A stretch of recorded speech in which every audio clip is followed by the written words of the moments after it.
Құрметті балалар, балалардың құқықтарын қорғау комитеті сіздерді халықаралық балаларды қорғау күнімен шын жүректен құттықтайды.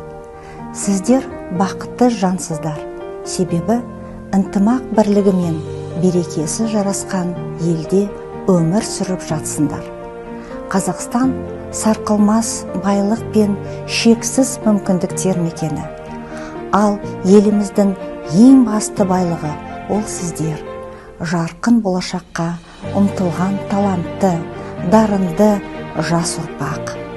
Балаларымыздың ғылым, білім жолындағы, спорттағы, шығармашылықтағы жетістіктері бізді қуантады. Ел сіздермен мақтанады. Сіздер үлкенге құрмет, кішіге ізет көрсетіп, ата-баба аманатына адалдықпен қарап, ұлттық құндылықтарымызды дәріптеп келесіздер. Сіздердің араларыңызда шешуші сәттерде ержүректігін танытқан батыр балаларымызда бар. Мемлекет сіздер үшін елімізде түрлі мүмкіндіктер алаңын құруда. Әр істеріңізде елге деген сүйіспеншілікпен, отаншылдықпен жасауға тырысыңыздар.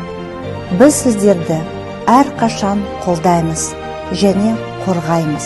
Жазғы демалыс уақытында кітап оқып, білімдеріңізді толықтыруға шақырамыз. Барша қазақстандық балаларға саулық, амандық тілейміз.